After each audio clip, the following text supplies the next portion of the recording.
tell us, a little bit about this concept of the ground floor versus the first floor. Yeah, I mean, it came from an experience I've had in the 60s. We played so many different kinds of music and improvised music of all kinds and used a lot of themes from all over the world, which Don Cherry brought to the band. And then I started to think, like, what are we doing? How can we even do all of that? How can you use all this information and just play from there? And I realized that the way we learn music is usually in sort of boxes of certain systems.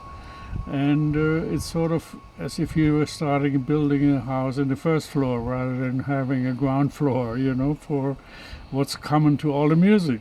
What are the elements that we could study without thinking about any style? That's really what ground floor means. So we just ask these questions. What does what all music has in common?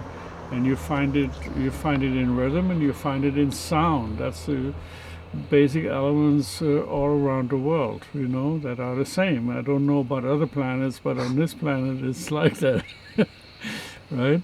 So there's some kind of what you could call planetary information, and so we work a lot on that. And then I realized that that type of work is also personality building.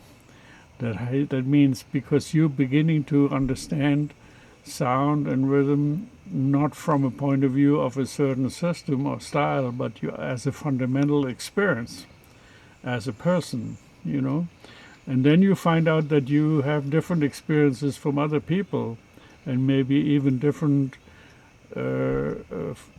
listening capacities and different preferences, and all these things come out. So this kind of work sort of opens up the communication between different systems, of music in the world, but at the same time it deepens sort of your experience of rhythm and sound and the qualities and how you personally feel and contribute to the music, So it has sort of a very kind of widening and deepening effect, So.